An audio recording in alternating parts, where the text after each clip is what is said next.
Welcome to Between Two Speakers, a conversation series where we're sitting down and speaking with the creative minds behind theatrical advertising.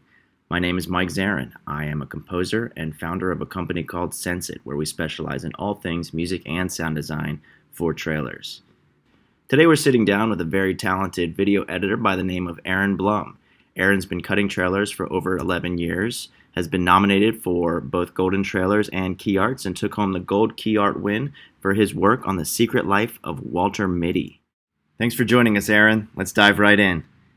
How would you describe the shift in music and sound design in trailers that's happened, I would say, over the last decade or so?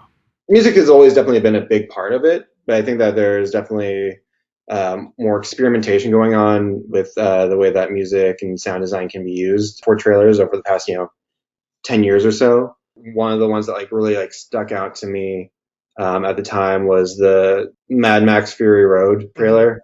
I remember when that came out, just some of the stuff that I was doing sound design wise, really just resonated and thought was very unique. Of course, every few years you have a trailer that makes a big impact, and then you have a bunch of other trailers trying to kind of do the same thing or build off of that. And it was one of those things where it just you see these shifts and stuff, and it kind of becomes more about sound design and that sort of thing. Right on. And when you're cutting, what is your relationship to music in your process? How do you approach it? Where does it fall into your flow? I try to make it pretty pivotal, and with any project that I'm working on, especially with trailers and stuff like that, I'm always trying to pick it apart and just see what element of the song can stand out to kind of be used in a way that you wouldn't necessarily originally think. Whether it's just a certain melody that's in there that you kind of just you just pull out the instrumental or stems or whatever, and loop it or build on top of it in a way that you wouldn't necessarily originally think. That's something I love about creative editing in theatrical advertising, is just really flipping a track on its head and making it something that would never have otherwise existed. And, if the artist is cool with it, then it's awesome for everybody.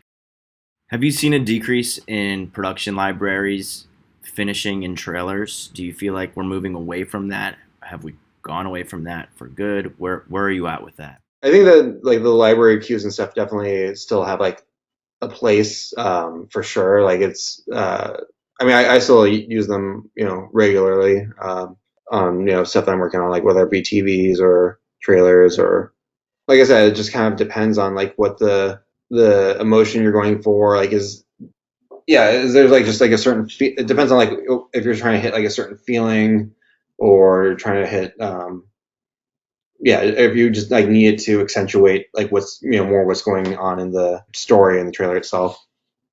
But I think that each have their own place. It just depends on the needs of the cut. Now that we have had such a dramatic shift through the pandemic, prior to the pandemic, but really cementing it during the pandemic into streaming, how would you say that affects? What are the pros and cons of that to creating trailers from your perspective? I mean, to me, I tackle a streaming project the same way as would a theatrical. It doesn't really make a difference. Where it's being released doesn't really affect me, I feel like. That said, though, it's definitely doesn't quite get the same outreach. I think that attention that it would if it was theatrical. Just because you don't have the captive theater audience that you did previously. There's I haven't seen nearly as many trailers or as I did before the pandemic. A lot of the smaller movies that definitely get sidelined more so now. Let's talk a little bit about custom. I know you no longer are working together, but for many years you worked with Jordan Silverberg as your music supervisor at Transit. When it came down to customs that you worked on, would you find yourself working directly with the composers or the music houses when you are the person editing?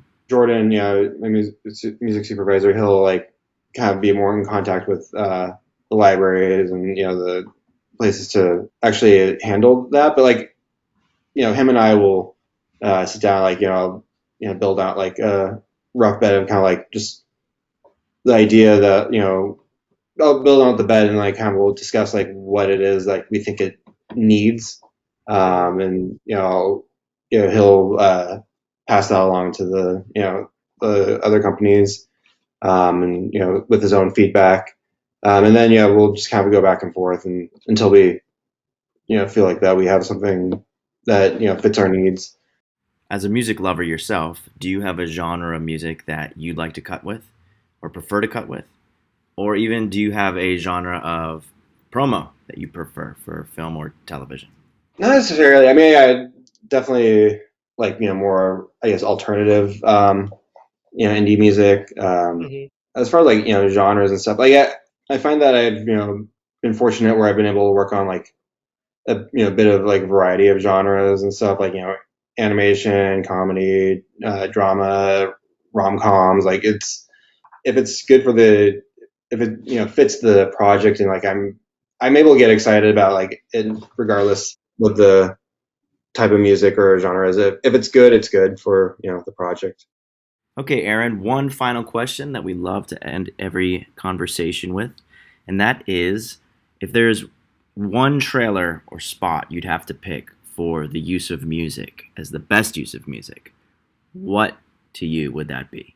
Social Network teaser, that one is definitely one that like still gives me chills. Same thing with like the Inception trailer where it's like that kind of was like very like iconic, like groundbreaking at the time, and then like everything else kind of like was trying to do those the bois and all that. That's so interesting. The social network is something that has come up multiple times for best use of music. That's really cool. That's such a good, powerful piece. And obviously, I'm very biased to the Inception campaign. So I'm glad that one has stuck with you. That makes me feel proud.